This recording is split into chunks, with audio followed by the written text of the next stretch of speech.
రైతు సోదరులకు శుభోదయం. నేలతల్లి కార్యక్రమానికి స్వాగతం. దిగుబడులు పెరగడమే లక్ష్యంగా ఏళ్ల తరబడి రసాయనాలతో సాగు చేస్తున్నారు. ఫలితం అటు దిగుబడులు పెరిగినా రసాయన సేద్యం వల్ల పర్యావరణంతో పాటు నేలలో సహజ లక్షణాలు దెబ్బతింటూ వస్తున్నాయి.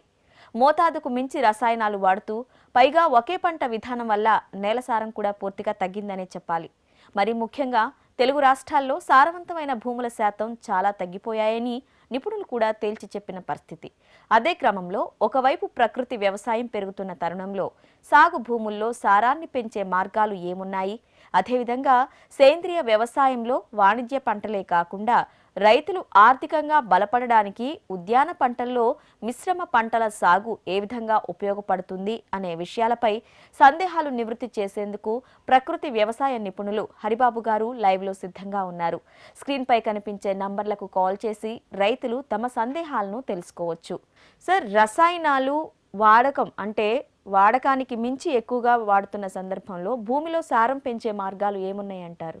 మన రసాయనాల ఎరువులు మనం ఎక్కువ వాడటం వలన నేలలు అనేవి పోయినాయి, దెబ్బతిన్నాయి. ఎరువు వేస్తేనే పంట పండే స్థితికి మన భూములు వచ్చేసినాయి. కాబట్టి మనం వాటిలో నుంచి బయటకు వచ్చి మళ్ళా నేలను సారవంతం చేసుకునే మార్గం ఆలోచించాలి. ఎట్లా చేసుకోవాలంటే ఇవన్నీ ఈ చౌడుబారిన నేలని మళ్ళీ ఇప్పుడు ఇదే విధంగా ఈ పచ్చి రొట్టె ఎరువులు ఇట్లాంటివన్నీ ఎక్కువ వాడాలా, పశువుల ఎరువులు వాడాలా, ఇట్లాంటివన్నీ వాడి సహజసిద్ధమైన పద్ధతిలో ఈ గోమూత్రం ఈ గోమయంతో వీటితో ఇవన్నీ తయారు చేసుకుని ప్రకృతి వ్యవసాయంలోకి వచ్చి నేల కనుక సారవంతంగా చేసుకుంటే ఆ సారవంతమైన నేలలో అద్భుతమైన పంటలు పండించవచ్చు. రసాయన ఎరువులు కూడా వాడక్కర్లేదు. రసాయన ఎరువులు వాడితేనే పంట పండిద్దనే అపోహలో ఉంటారు మన రైతాంగం. అలా ఏం అక్కర్లేదు. మనం ఎక్కువ రసాయనాలు వాడటం వల్లనే మన భూములు పోగొట్టుకున్నాం. ఇవాళ సహజత్వం పోయింది మన నేలలో. కాబట్టి రైతు సోదరులారా, అదంతా ఎక్కువ ఖర్చు కూడా. మీరు ఎరువులు వాడతారు, పెస్టిసైడ్లు వాడుతున్నారు, అవన్నీ ఖర్చుదారి వ్యవసాయం అవుతుంది. ఏమీ ఖర్చు లేని వ్యవసాయం ప్రకృతి వ్యవసాయంకి వచ్చామనుకోండి, చక్కగా మనం ఆదాయం ఎక్కువ పొందొచ్చు, నేలని మనం సంరక్షించుకోవచ్చు, అద్భుతమైన పంటలు పండించుకోవచ్చు, చక్కగా మనం అద్భుతమైన పంట పండించి సమాజానికి కూడా మంచి ఆహారం పెట్టగలుగుతాం. సార్, చాలామంది ఫర్టిలైజర్స్ వేస్తే అధిక దిగుబడి వస్తుంది అన్న అపోహతో ఉంటారు. అంటే ఫర్ ఎగ్జాంపుల్ ఏ పత్తికో మిరపకో చీడ పట్టింది అనుకోండి, వెంటనే ఫర్టిలైజర్స్, దానికి మించి ఇంకా వేరే ఉపాయాలు ఏమీ లేవంటారా? ఓన్లీ ఫర్టిలైజర్స్ వాడటం వల్లనే వాటిని నిర్మూలించవచ్చు అంటారా? అదొక పెద్ద అపోహం. అది ఎలా అంటే ఈ ఫర్టిలైజర్ ఎరువు వేస్తేనే పంట పండిద్ది అనేది చాలా పిచ్చి అపోహ అనమాట. ఇది అలవాటైపోయింది. అది మనకు తెలియకుండానే మనకు రైతాంగాన్ని ఆ విధంగా మార్చబడ్డారు. ఒకప్పుడు అసలు ఏమి ఉండే కాదు. ఇప్పుడు ఇవన్నీ కొనుక్కొచ్చి చేస్తుంటాం, నేర్చుకున్నారు. ఈజీ మెథడ్ అయిపోయింది. ఇప్పుడు నా దగ్గరకు వచ్చే నేను రైతులకు ప్రకృతి వ్యవసాయం శిక్షణ ఇస్తూ ఉంటా. వాళ్ళు కూడా ఈ రసాయనాలు వద్దురాబాబు అని చెప్తే వింటున్నారు. వచ్చి జీవామృతం కూడా కొనుక్కురావాలి, ఎక్కడ దొరికింది సార్ కొనుక్కొస్తానంటారు. ఆ స్థితికి వెళ్ళారు. ప్రతిదీ కొనుక్కురావటం నేర్చుకుని ఎరువులు కూడా కొనుక్కురావటం నేర్చుకున్నారు. అందుకని అట్లా కొనుక్కురావద్దు. మీరు ఎరువులు వాడటం వల్ల అది ఏమీ ఉండదండి. దానివల్ల నేల సారం పోవటం తప్పించి ఏమీ ఉండదు. మీరు ప్రకృతి వ్యవసాయానికి రండి, అద్భుతమైన పంటలు పండించుకోవచ్చు. ఓకే సార్, రామరెడ్డి గారి ఫోన్ లైన్ మళ్ళీ కనెక్ట్ అయ్యింది, మాట్లాడదాం. సార్ నమస్తే. సార్ నమస్తే అమ్మా. నమస్కారం అండి, సార్తో మాట్లాడండి. సార్ నమస్తే రామరెడ్డి గారు. నమస్తే అమ్మా. సార్ నమస్తే సార్, చెప్పండి. మేము ఈ ప్రకృతి వ్యవసాయంలో ఆవు పేడను సాళ్ళమ్మడి వదులుతా అంటాం సార్, నీళ్ళమ్మడి, అది సతవై చేస్తారు సార్. మీరు ఆవు పేడ అంటే మీరు జీవామృతాలు తయారు చేసుకుంటే చాలా బాగుంటుందండి. జీవామృతం చేసుకునే మెథడ్ మన టీవీలో, హెచ్ఎం టీవీలో చాలాసార్లు చెప్పాము. ఆ వీడియోస్ ఉంటాయి, మీరు చూడండి. మళ్ళీ అదంతా ద్రవ జీవామృతం, ఘన జీవామృతాలు చేసుకుని ఆ రూపంలో ఇస్తే చాలా అద్భుతమైన ఫలితాలు వస్తాయి. మీరేం చేయాలంటే నీళ్లతో పాటు పచ్చిపేడే కాదు, మీరు దాన్ని జీవామృతంగా తయారు చేసుకుంటే ఏమవుతుందంటే ఆ నేలలో ఉండే సూక్ష్మజీవులకు మంచి ఆహారంగా ఉంటుంది. అదీ కాక మీరు ఆకులు, అలవలు ఇట్లాంటివన్నీ వేసి పచ్చిరొట్ట పైర్లు ఉంటాయి, మన జనుము, పిల్లి పెసర, జీలుగా ఇట్లాంటివి ఏం చేయాలంటే వేసి 1 నెల 2 నెలల తర్వాత పూత వచ్చే దశలో నేలలో బాగా కలయిదున్ని వాటిని మళ్ళీ దమ్ము చేసుకుని నీటి గట్టి పెట్టుకుంటే నేల సారం పెరిగిద్ది. అది ఆ విధంగా చేసుకోవాలన్నమాట. అలాగే సార్, అదేవిధంగా నేలసారం పెంచడంలో వానపాములు చాలా ప్రముఖ పాత్ర పోషిస్తాయి అనేసి అంటారు. మరి వాటి సంఖ్య ఈ ఫర్టిలైజర్స్ పుణ్యమా అంటాం చెప్పేసి చాలా తగ్గిపోయింది. సో దాని గురించి మాట్లాడుకునే ముందు ప్రవీణ్ గారు కాల్ చేశారండి భూపాలపల్లి నుంచి. ప్రవీణ్ గారు నమస్కారం అండి, సార్తో మాట్లాడండి. సార్ నమస్తే అండి. నమస్తే ప్రవీణ్ గారు. సార్ ఏం లేదు, మేము ఒక 2 ఎకరాలలో కాకరేసాం సార్, అది వైట్ తెల్లది. దానిలో తెల్లదోమ ఉధృతి బాగా ఉంది సార్. దాన్ని మనము ఏమేశారు 2 ఎకరాలు ఏమేశారు మీరు ప్రవీణ్ గారు? కాకర వేసాం సార్. కాకర వేశారా? Okay okay. దానికి కొంచెం మన సేంద్రియ వ్యవసాయంలో మరి ఏం వేస్తే అది కొంచెం మీరు ఎలాంటి రసాయనాల ఎరువులు వాడట్లేదు కదా? మీరు రసాయనిక ఎరువులు ఏం వాడట్లేదు కదా సార్? ఒకటి మీరు క్షమించాలి, ఇంతకు రసాయన ఎరువులు వేస్తేనే అది పోవట్లేదు. ఇప్పుడు మన దానిలో ఏమైనా ఉందా అన్నట్టే మీకు కాల్ కనెక్ట్ చేశాను. వద్దు, మీరు రసాయన ఎరువులు బంద్ చేయండి. బంద్ చేస్తే మీరు ప్రకృతి వ్యవసాయంలోకి వస్తే ఈ నేల సారం చేసుకోండి. ఫస్ట్ 2 చెప్తాను మీకు. దశపర్ణి కషాయం అని ఉంటుంది, అద్భుతంగా ఉంటుంది అది. మీరు ఈ డెమోక్రాన్లు నవక్రాన్లు ఈ పిచ్చి పెస్టిసైడ్ల కన్నా కూడా ఎంతో బలవర్ధకమైన అది కషాయం అనమాట. దశపర్ణి కషాయం అంటారు. ఇంగువ, పసుపు, మీకు ఇంతకుముందు వీడియోలో కూడా మేము చెప్పాం. మీరు ఇంగువ, పసుపు, పచ్చిమిర్చి పేస్టు, వెల్లుల్లి పేస్టు, అల్లం పేస్టు ఇవన్నీ కలిపి ఒక 20 లీటర్ల గోమూత్రంలో అన్ని కేజీ తీసుకోవాలి. ఇవి తీసుకుని ఒక 20 లీటర్ల గోమూత్రంలో బాగా ఒకరోజు నానబెట్టి ఒక 150 లీటర్ల నీళ్లు పోసి దాంట్లో 10 రకాలైన ఆకులు వేయాలి. 10 రకాల ఆకులు కూడా చెప్తాను. ఆముదం ఆకు, మన మునగాకు, జీలుగా, మన గానుగాకు, వేపాకు, ఈ మన ఇట్లాంటి ఆకులన్నీ, కొంచెం వాయిలాకు, ఉమ్మెత్తాకు, జిల్లేడాకు, ఇలాంటి ఆకులన్నీ మీరు ఏం చేయాలంటే 10-12 రకాలు వేసి బాగా ఒక 4 రోజులు కుళ్ళబెడితే దాంట్లో అద్భుతమైన కషాయం తయారైద్ది. ఆ కషాయానికి వేప గింజలు బాగా నూరి, ఒక కేజీ వేప గింజలు నూరి ఒక 10 లీటర్ల నీళ్ళల్లో బాగా ఒక వారం రోజులు నానబెట్టి అది బాగా వడకట్టి అది కషాయం ఇది కలిపి కొడితే ఎలాంటి జబ్బు అయినా పోద్దండి. మీరు వద్దు, అట్లాంటి పిచ్చి వాటికి వెళ్ళొద్దు. మీరు చక్కగా మీరు ఇవన్నీ వాడుకోండి. కాకర కానీ అన్నిటికీ మంచి గుణం కనపడుతుంది. ముందు మీరు నేలను సారం చేసుకోండి. రసాయనాల ఎరువు వాడొద్దండి. రసాయన ఎరువులు వాడటం మూలనే మీకు ఆ తెగుళ్ళు వస్తున్నాయి మీకు. కాబట్టి వాటి జోలికి వెళ్ళొద్దు. నా తోటలో నేను ఏమి వాడను, నాకు తెగుళ్ళు కూడా తక్కువ రావు అసలు. అదనమాట. ఓకే అండి. సార్ మరి ఇప్పుడు వానపాముల సంఖ్య చాలా తగ్గిపోయింది సార్. మరి వాటిని మనం ఎలా అంటే దాన్ని తిరిగి వృద్ధి చేయడానికి ఎలాంటి చర్యలు చేపడితే బాగుంటుంది అంటారు? తగ్గిపోవటం కాదమ్మా, వానపాములు తగ్గిపోవటం కాదు, వానపాములు కనుమరుగైపోయినాయి. ఎందుకు అయిపోయినాయి అంటే ఈ రసాయనాల దెబ్బకు చనిపోయినాయి. అది ఎంత విషం అంటే యూరియా కానీ ఇట్లాంటి అమ్మోనియం సల్ఫేట్లు, పొటాష్ ఎన్ని వేయటం మూలన అవన్నీ దరిదాపు అంతరించిపోయినాయి. మైక్రోబ్స్, మైక్రో ఆర్గానిజమ్స్ అంతరించిపోయినాయి, చనిపోయినాయి. ఇంకా ఇవన్నీ ఏమైనాయి అంటే ఈ ట్రాక్టరైజేషన్ వల్ల కూడా ఈ పైన భూమండలం వేడెక్కిపోయి, నేల వేడెక్కిపోయి 18-20 అడుగుల లోతుకి వెళ్ళిపోయినాయి ఆ వానపాములన్నీ. ఎక్కడికి పోవండి. మనం గనక ప్రకృతి వ్యవసాయం గనక మొదలు పెడితే ఆ నేలలో 18-20 అడుగుల్లో కింద ఉన్న వానపాములు కూడా మళ్ళీ పైకి వచ్చేస్తాయి, మళ్ళీ సారం అయిపోతుంది. మళ్ళీ ఈ వానపాములే ఉన్నాయి అనుకోండి, నేలను గుల్లబారేటట్టు చేసి పైనుంచి కింద సొరంగాలు చేసేసి చక్కగా నీళ్లు ఇంకేటట్టు చేస్తాయి. చక్కగా భూగర్భ ఇది పెరిగిద్ది, మనకు మంచి కిందనున్న సారవంతమైన మట్టి అంత పైకి తీసుకొస్తుంది. కాబట్టి వానపాములు పెంచుకునే మార్గం చేయాలంటే మాత్రం తప్పనిసరిగా ప్రకృతి వ్యవసాయానికి రావాల్సిందే. కెమికల్స్ అనేది వాడితే మాత్రం 100% పాళ్ళు అసలు మన కోఆపరేట్ చేయదు. ఆ జీవ వైద్యం ఉండదు కొంచెం. అసలు మీరు చెప్పే మైక్రో ఆర్గానిజమ్స్, మైక్రోబ్స్, ఎర్త్వామ్స్ ఎన్ని పాడైపోతాయి ఈ రసాయనిక ఎరువులు వాడటం వలన. కాబట్టి వాటి నుంచి బయటకు వద్దాం.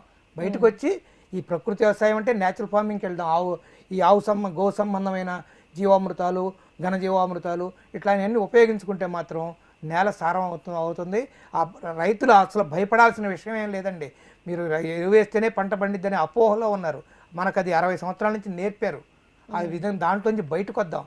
బయటకు వస్తేనే మనకు ఖర్చు తగ్గుతుంది. ఖర్చు తగ్గితేనే మనం లాభాల్లోకి వెళ్తాం.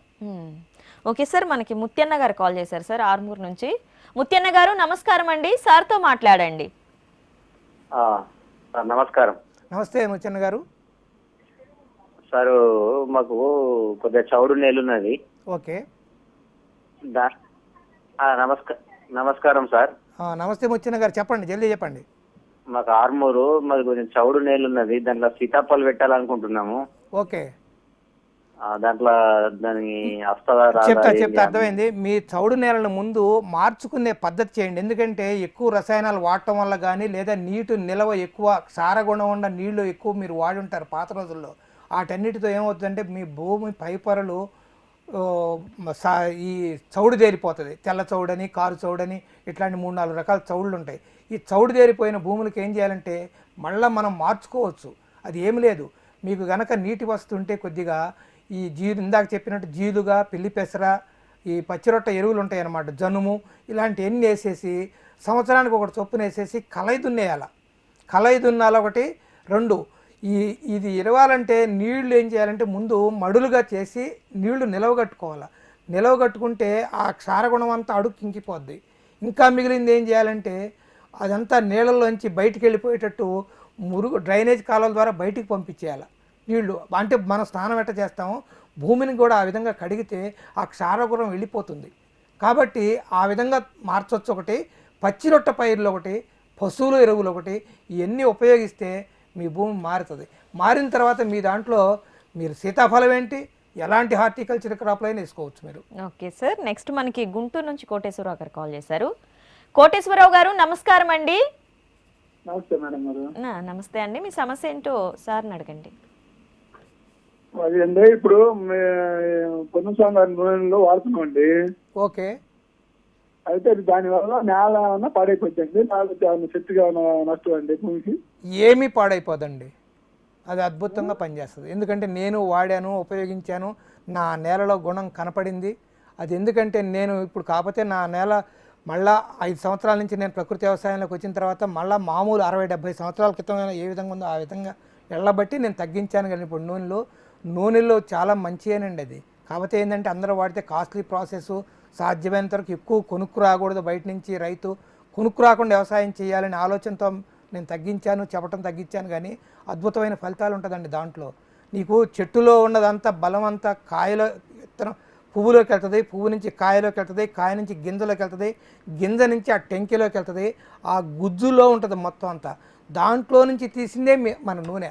ఆ నూనెలో అన్ని రకాలైన పోషకాలు ఉంటాయి, మినరల్స్ ఉంటాయి. అవన్నీ నేలకిస్తే అద్భుతంగా పనిచేస్తుంది.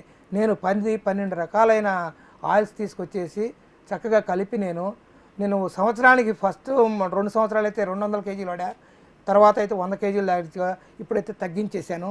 మీరు కూడా ఉపయోగం కొంచెం కాకపోతే ఏంటంటే ఖర్చుదారి అని చెప్పి నేను చెప్పడం తగ్గించాను. అద్భుతమైన ఫలితాలు ఇస్తుందండి కోటేశ్వరరావు గారు, మీరు ఉపయోగించుకోవచ్చు అది. ఓకే సార్, అదేవిధంగా ఇప్పుడు కొన్ని సంవత్సరాల నుంచి వాళ్ళు వ్యవసాయం చేస్తున్నారండి, ఎలా అంటే ఫర్టిలైజర్స్ అవి వేసి.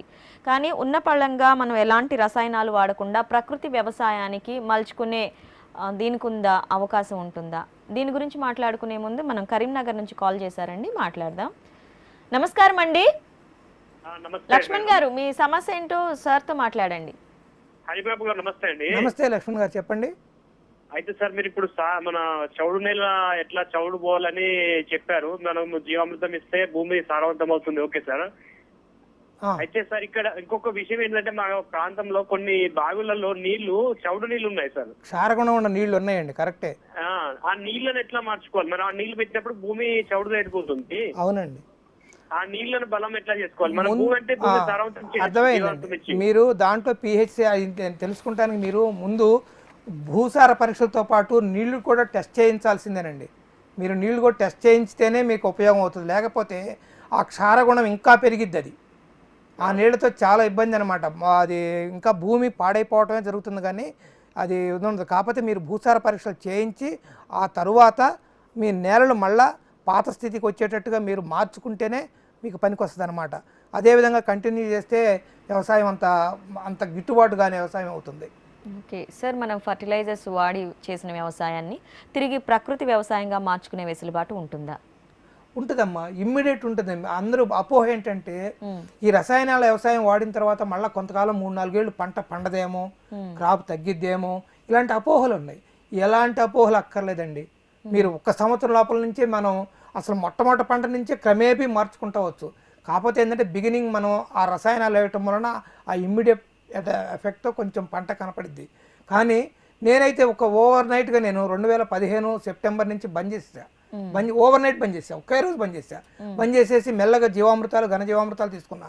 కాకపోతే ఫస్ట్ ఇయర్ కొద్దిగా అది తేడా కనపడింది. 2వ సంవత్సరం నుంచి మళ్ళీ పంట యథావిధిగా వచ్చింది. ఇప్పుడైతే మాత్రం పాత రసాయనాలు వాడినప్పుడు కన్నా కూడా ఎక్కువ పంట కనపడింది. ఇవాళ ఒక్కొక్క సపోటా చెట్టు మీద 1000 కాయ ఉంటుంది మినిమం. అంత అద్భుతమైన రుచిలో ఉంటుంది పండు, మంచిది క్రాప్ వస్తుంది అనమాట. ఎలాంటి రైతులు అపోహ పడాల్సిన విషయం లేదు. అసలు రసాయన ఒకసారి బంద్ చేస్తే ఇబ్బంది అవుతుందేమో భూమికి ఇలాంటి అనుకుంటారు. ఏమీ కాదండి. మనం ఓవర్ నైట్ వచ్చాం ఈ రసాయన వ్యవసాయంలోకి, మళ్ళీ అదే విధంగా వదిలేద్దాం. మనం తప్పుదారి వెళ్తున్నప్పుడు అది తప్పు అని తెలుసుకుని మళ్ళీ మంచి మార్గంలో రావడంలో తప్పేం కాదు. కాబట్టి మీరు అది మానేసేయండి. మానేసేసి అది ఖర్చుదారి వ్యవసాయం ముందు అది చేసిన కాడి నుంచే మనం అప్పుల్లోకి వెళ్ళాం. ఖర్చులు పెరిగినాయి, అప్పుల్లోకి వెళ్ళాం, లాభాలు లేవు. దరిదాపు 5-6 లక్షల మంది రైతులు ఆత్మహత్యలు చేసుకున్నారు. మనకెందుకు అసలు అది? మనకు వద్దు. మనం పాత తాతల ముత్తాతల నాడు చేసిన ప్రకృతి వ్యవసాయమే అద్భుతంగా ఉంటుంది. మీరు చేయండి, నేను చేసి మీకు చెప్తున్నాను. ఓకే సార్, మనకి నెక్స్ట్ రమేష్ గారు కాల్ చేశారండి సిద్దిపేట నుంచి. రమేష్ గారు నమస్కారం అండి, హరిబాబు సార్తో మాట్లాడండి. మేడం చెప్పండి రమేష్ గారు. సార్ నమస్కారం సార్. నమస్తే రమేష్ గారు. సార్ అయితే ఇప్పుడు మకషన్ పెట్టాం సార్, అది 1 మంత్ అవుతుంది సార్. కత్తెర పురుగు బాగా వచ్చింది సార్, దానికి ఏం స్ప్రే చేయమంటారు సార్? స్ప్రేలు ఇట్లాంటివన్నీ మీరు చేయకూడదండి. ముందు మీరు చెప్పా కదా రసాయనిక వ్యవసాయం బంద్ చేయాలి, అవన్నీ తగ్గుతాయి. మీరు కత్తెర పురుగు ప్రాబ్లం ఉన్న మొక్కజొన్నకు అది. కానీ స్ప్రేలు అవన్నీ కాదండి. మీరు మీరు కషాయాలు వాడుకోండి చక్కగా. మీరు ముందుకు రసాయనిక వ్యవసాయంలోకి వచ్చి నేల సారవంతం అయితే అలాంటి పురుగు బెడత కూడా తగ్గిద్ది. మీరు ఏంటంటే కొంత చెప్పారు, కొంత చెప్పలేదు. మీరు రసాయనిక వ్యవసాయం చేస్తూనే మీరు ఆ మొక్కజొన్నకు ఆ పురుగు వచ్చింది, మీకు నాకు అర్థమైంది అది. కాబట్టి మీరు దాంట్లో నుంచి ముందు బయటికి రండి. మీరు సారవంతమైన భూమిలో ఇలాంటి అవలక్షణాలు ఉన్న ఈ పురుగు ఇట్లాంటివి రావటం చాలా తగ్గిపోద్ది రమేష్ గారు. Okay sir. సార్ మన 2 తెలుగు రాష్ట్రాల్లో ఎక్కువ సారవంతమైన భూములు ఏ ప్రాంతంలో ఉన్నాయంటారు? సారవంతమైన డెల్టా భూములు ఎప్పుడైనా నది ఒడ్లు కానీ నదికి దగ్గరలో కానీ డెల్టాలో ఉండేవి.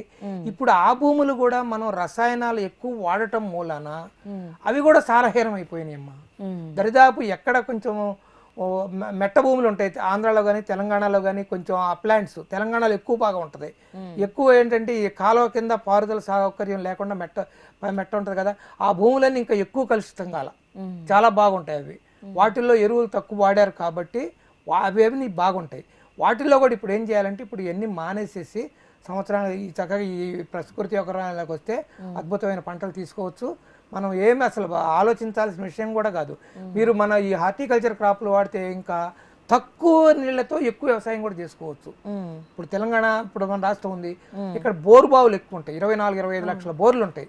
వీటి కింద ఒక బోరు కింద వేస్తే ఒక ఎకరం వరి వేయగలుగుతారు. ఆ వరి బదులు మీరు హార్టికల్చర్కి వెళ్తే 10 ఎకరాల వరకే హార్టికల్చర్ చేయొచ్చు. ఆ హార్టికల్చర్ పంటల్లో పంట తీసుకోవచ్చు. ఆ కొమ్మ, ఆకు అన్నీ కనుక మళ్ళీ నేలలో కలయిదునుకున్నాం అనుకోండి, అద్భుతంగా నేల కూడా సారవంతం అవుతూ ఉంటుంది. కాబట్టి హార్టికల్చర్కి వస్తే రెగ్యులర్ ఇన్కమ్ ఉంటుంది, తక్కువ నీటితో ఎక్కువ పంటలు తీసుకునే మార్గం ఉంటుంది. ఓకే సార్, మనకి నల్గొండ నుంచి వెంకటేశ్వర గారు కాల్ చేశారు. వెంకటేశ్వర్లు గారు నమస్కారం అండి, మీరు హరిబాబు సార్తో మాట్లాడండి. చెప్పండి వెంకటేశ్వర్లు గారు. సార్ నమస్తే సార్. నమస్తే అండి సార్, నేను కొత్తగా ఇప్పుడు ఈ రసాయనాలు వాడకం పనిచేసి ప్రకృతి సేద్య వ్యవసాయంలో రావాలనుకుంటున్నాం సార్. వచ్చేయండి. ఈ క్రాప్ వదిలేస్తున్నాం సార్. నెక్స్ట్ ఇయర్ నుంచి పోవాలంటే మేము ఈ సమ్మర్ లో ఎక్కడైనా క్లాసులు ఏమన్నా జరుగుతాయా? లేకపోతే ఈ క్లాసులు జరిగే విధానం మాకు సరిగా అవగాహన లేదు, ఐడియా లేదు సార్. మీరు వీళ్ళ దగ్గర మా హెచ్ఎంటీవీ వాళ్ళ దగ్గర నా నంబర్ తీసుకుని మీరు నా దగ్గర కాల్ చేసి నా దగ్గరకు వస్తే నేను ఒక్క పూటలోనే నేర్పుతా మీకు. మీరు ఎక్కువేం అక్కర్లేదు, క్లాసులు 10 రోజులు 8 రోజులు క్లాసులు ఏం అక్కర్లేదు. ఒక్క 2-3 అవర్స్లోనే మీకు నేర్పుతా. ప్రకృతి వ్యవసాయంలో ఎలా రావాలా మొత్తం నేర్పటం కాదు, చూపిస్తా. నా తోటలో నేను ఏం చేస్తున్నానో, మీరు ఎట్ట జీవామృతాలు తయారు చేసుకోవచ్చో, ఎలా ఘన జీవామృతం ద్రవ జీవామృతం చేసుకోవచ్చో, ఎలా సారవంతం చేసుకోవచ్చో 2-3 గంటల్లో చూపించేస్తాను. మీరు వీళ్ళ దగ్గర నంబర్ తీసుకుని నాకు కాల్ చేసి రండి, నేను నేర్పుతాను మీకు. ఓకే అండి సార్, అదేవిధంగా తెలుగు రాష్ట్రాల్లో ప్రకృతి వ్యవసాయం వైపు రావాలి అనుకునే వాళ్ళు నేలను ఎలా సన్నద్ధం చేసుకోవాలి, మళ్ళీ తిరిగి పూర్వ వైభవం నేలకు ఏ విధంగా తీసుకురావాలి? ప్రకృతి వ్యవసాయం చేసుకున్న అంటే ఇందాక చెప్పాను కదమ్మా, ఇప్పుడు ఇదే విధంగా మనం గనక మ్యాక్సిమం జూన్ ఫస్ట్ వీక్ ఆ ప్రాంతంలో జల్లులు పడతాయి. ఆ జల్లులు పడినప్పుడు ఏం చేయాలంటే దుక్కులతో పాటు జనుము, పిల్లి పెసర ఇట్లాంటివి వేసుకోవాలా. సంవత్సరానికి ఒకటి చొప్పున మార్చుకోవాలి. ఎందుకంటే అవి లెగ్యూమ్ ఫ్యామిలీస్, అది వేరు ఒడిపిలో ఉండి ఏమవుతుందంటే ఆ జనుము జీలుగా పిల్లిపెసర వేసినందువల్ల నేల సారం పెరుగుతుంది అనమాట. ఆ వేసిన నేలలో కలదునుకుని అది కూడా పంట వచ్చిందాక ఉండకూడదు, పూత దశలోనే పచ్చటి పువ్వు వస్తూ ఉంటుంది. ఆ పువ్వు దశలోనే మనం ఏం చేయాలంటే నేలలో కలి దున్నేసేయాలి. దున్నితే ఏమైందంటే సారం పెరుగుతుంది. ఆ తర్వాత మనం పంట వేసుకోవాలి. ఈ విధంగా కనుక 2-3 సంవత్సరాలు మనం చేయగలిగితే మన అద్భుతమైన ఫలితాలు కనపడతా ఉంటుంది మనకి. ఇప్పుడు ఇలాంటి వ్యవసాయాన్ని నా చిన్నప్పుడు చూశాను సార్. అవునమ్మా, ప్రతి సంవత్సరం. కానీ ఇప్పుడు ఎక్కడ చూద్దామన్నా కూడా అవేమీ కనిపించట్లేదు. ఎందుకు కనపడతాడంటే రైతు సుఖమరిగిపోయి ఈజీగా అట్లా వెళ్ళి కొనుక్కొచ్చుకుని ఇదే వ్యవసాయం చేయటం నేర్చుకున్నాడు. మనం కూడా రైతులు కూడా రోజుకు 6-7 గంటలు 5-6 గంటల పొలాన్ని ఉండాలా. ఉంటేనే మనకు మన భూమి మన చేతుల్లో ఉంటుంది. అలా కాకుండా ఏంటంటే ఎక్కడో దగ్గరలో ఉన్న పట్టణాలు లేకపోతే వారానికి ఒకసారి వెళ్ళటం ఇట్లాంటి నిర్లక్ష్యం చేస్తున్నాం. మన రైతు కూడా మనం కొంచెం ఎక్కువ పొలంలో ఉండటమే నేర్చుకుందాం, అది రసాయనాలు వదిలేసుకుందాం. ఓకే సార్, మనకి ఆర్మూర్ నుంచి గంగారెడ్డి గారు కాల్ చేశారు. గంగారెడ్డి గారు నమస్కారం అండి. నమస్కారం సార్. నమస్తే గంగారెడ్డి గారు, చెప్పండి సార్. ప్రకృతి సేద్యంలో వేస్ట్ డీకంపోజర్ ని వాడచ్చా? వేస్ట్ డికంపోజరు మీరు రైతు అయ్యుండి మీకు వేస్ట్ డికంపోజర్ గురించి ఒక 20 సెకండ్స్ చెప్తా. వేస్ట్ డికంపోజర్ అనేది ఆవు గోమయం నుంచి కొన్ని వందల వేల రకాలైన బ్యాక్టీరియా ఉంటే దాంట్లో కేవలం 3 రకాలైన బ్యాక్టీరియా తీసి వేస్ట్ డికంపోజర్ తయారు చేయటం జరిగింది. కాకపోతే అది ఇక్కడ సిటీల్లో ఉండే ఆవులు పెంచుకోవడానికి వీలు లేని వాళ్ళు ఆ వేస్ట్ డికంపోజర్ వాడతారు. రైతు ఎప్పుడు ఆవును తెచ్చుకోవాలి, ఆవులతోనే వ్యవసాయం చేయాలి. ఆవు మూత్రం ఆవు గోమయం ఉంటేనే మనకి అద్భుతమైన ఫలితాలు ఇస్తాయి. ఒక్క వేస్ట్ డికంపోజర్తోనే పూర్తి నేల సారవంతమైందంటే మాత్రం నేను నమ్మను. నేను వాడతా. ఇవన్నీ ఉపయోగించి జీవామృతాలు ఘనజీవామృతాలు ఇవన్నీ ఎరువుగా వాడుతూ ఈ నేల ఆకులను కొల్లబెట్టి ఇవన్నీ ఉపయోగించుకుంటూ ఆ డీకంపోజర్ కూడా వాడతాను నేను. అంతేకాని ఒక్క డీకంపోజర్ మీద మాత్రం రైతాంగం ఆధారపడద్దని నేను సిన్సియర్గా చెప్తున్నాను. అది ఎవరంటే ఇప్పుడు పట్టణాల్లో ఉన్నారు, టెర్రస్ గార్డెన్స్ చేస్తూ ఉంటారు, వాళ్ళకి అంతకన్నా మార్గం ఉండదు. జీవామృతాలు చేసుకోవడానికి ఆవు గోమయం గోమూత్రం దొరకవు కాబట్టి వాళ్ళు ఇమ్మీడియట్ ఎఫెక్ట్ కోసం వాళ్ళు వాడతారు. మనకు రైతాంగం 1-2 ఆవులు తెచ్చుకోండి. మీ దగ్గరలో ఉన్న గోశాలలు ఉంటాయి, వాళ్ళు అడిగితే ఇస్తున్నారు. మీరు జెన్యూనిటీ మీ కనుక చెప్పగలిగితే మీరు వాళ్ళు ఆవులు ఇస్తారు. ఆవులు తీసుకొచ్చి వ్యవసాయం చేయటం మొదలు పెట్టండి. ఆవులు గోశాలలో ఉండకూడదు, మన రైతులు దొడ్లలో ఉండాలి, మన పొలాల్లో ఉండాలి. ఉంటేనే మన నేల సారవంతం అవుతుంది, అద్భుతమైన ఫలితాలు తీయగలుగుతాం. కాబట్టి మీరు ఒక డీకంపోజర్ మీద మాత్రం డిపెండ్ అవ్వద్దండి గంగారెడ్డి గారు. ఓకే సార్, ఇవాల్టి మన నేల తల్లి కార్యక్రమంలో కర్షక సోదరులకు ప్రకృతి వ్యవసాయం గురించి చాలా చక్కని పరిష్కార మార్గాలు చూపించినందుకు ధన్యవాదాలండి. నమస్తే అమ్మా. ఇది ఇవాల్టి మన నేల తల్లి కార్యక్రమం. నమస్తే.